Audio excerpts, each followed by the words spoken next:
रामकृष्ण हरी. विठ्ठलांची माहिती. शिवलिंग मुकुटांच्या शिरोभागी शिवलिंग कोरलेले आहे. तुळशीपत्र मुकुटावर कोरलेले तुळशीपत्र आहे. विष्णुत्वाचे प्रतीक आहे.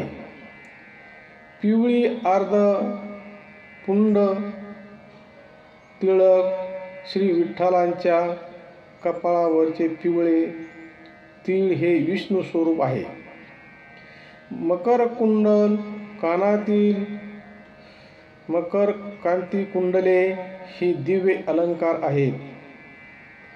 कौस्तुभ मणी कंठातील कौस्तुभ मणी हा विष्णूचा दिव्य रत्न आहे. शंख चिन्ह डाव्या छातीवरती शंख हे विष्णूचे एक चिन्ह आहे. कमळाचे चिन्ह उजव्या छातीवरील कमळ हे श्री विष्णूचेच प्रतीक आहे. कटीवर हात दोन्ही हात कटीवर ठेवलेली ही मुद्रा हेच पांडुरंगाचे वैशिष्ट्य आहे.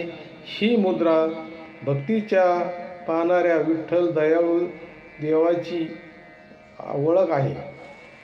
रत्नजडित कंठ व हार गळ्यातील रत्नजडित हार आणि कंठ ही श्री विठ्ठलाच्या दिव्य तेजाचे वर्णन करतात. कंबरपट्टा करदोडा आणि कटेवरील करदोडा हा पारंपरिक अलंकार जो राजसत्ता दर्शवितो. पिवळे पितांबर भगवंताचा पिवळा वस्त्र हा पवित्रता आणि सात्विकाचे प्रतीक आहे.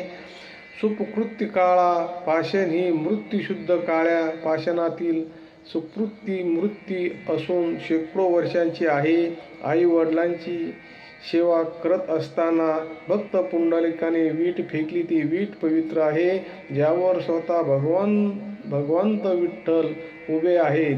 विठ्ठल नामाची गोडी लागलेली आहे. विठ्ठल भगवान परमात्मा कायमचे योगानयोगे विटेवर उभा आहे. राम कृष्ण हरी. राम कृष्ण हरी. राम कृष्ण हरी.